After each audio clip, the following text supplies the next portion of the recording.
हिंदुओं की सहनशीलता सिर्फ दूसरों से नहीं, अपने लोगों से भी ज़रूरी है, बहुत ज़रूरी है। बात क्या है कि दो तरह के समाज होते हैं। एक समाज होता है जिसमें जो हम कह रहे हैं वो सही है, बाकी सब गलत है, और किसी ने भी हमें अपोज किया तो उसको तो हम ख़त्म कर देंगे। एक समाज ये है। एक समाज ये है कि अच्छा ये भी एक पॉइंट ऑफ व्यू है, ठीक है, एक इनका ये भी पॉइंट ऑफ व्यू है, एक ये भी रहा है, कुछ लोग ऐसा बिलीव करते हैं और हम सबको बर्दाश्त करें। ये है सहनशीलता।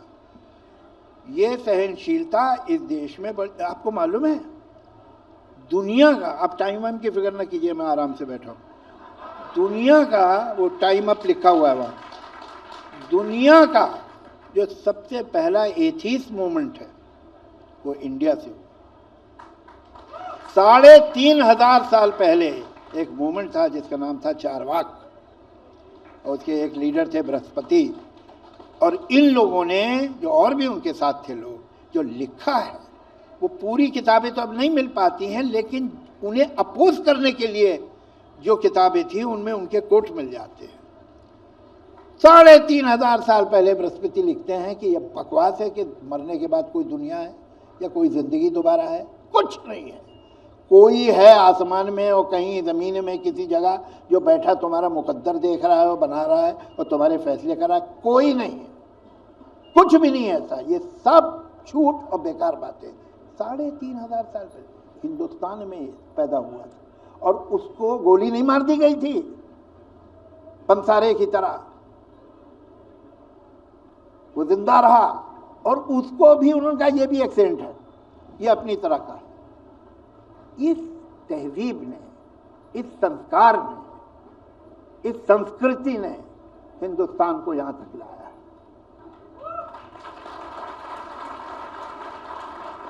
ये कोई हैरत की बात नहीं है कि इस मुल्क में डेमोक्रेसी रही, और मैं उम्मीद करता हूं कि आइंदा भी रहे, और यहां से लेकर मेडिटेरियन कोस्ट तक आपको डेमोक्रेसी नहीं मिलती। क्या वजह? मगर मैं देखता हूं कि धीरे धीरे वो वैल्यूज जो डेमोक्रेसी को मिडिल ईस्ट में जन्म नहीं लेने देती हैं, वो वैल्यूज हिंदुस्तान में आ रही हैं। That's very unhealthy.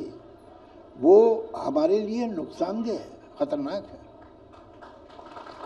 जब तक के हमारी जो बरसों की संस्कृति, हिंदू संस्कृति है, वो इस मुल्क को डोमिनेट करेगी, तभी तक ये मुल्क हेल्दी है। ये संस्कृति हिंदू संस्कृति नहीं है कि जो तुम नहीं मानते हमारी बात तो फिर हम तुम्हें बताते हैं, ये नहीं है।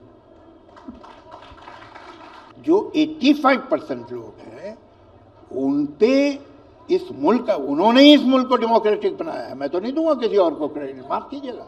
उसी तरह जब अगर ये मुल्क में अनडेमोक्रेटिक पावर्स आने लगेंगी तब भी मैं नहीं खुद से कहूंगा कि ये मत करना। वो कौन है ये तो?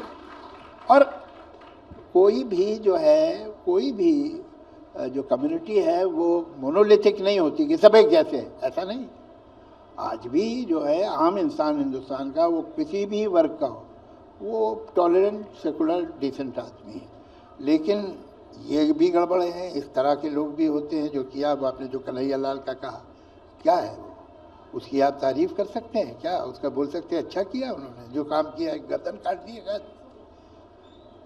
लेकिन ये इस मुल्क, ये जो क्रिमिनल है ना, ये इस मुल्क का नसीब नहीं बदल सकते।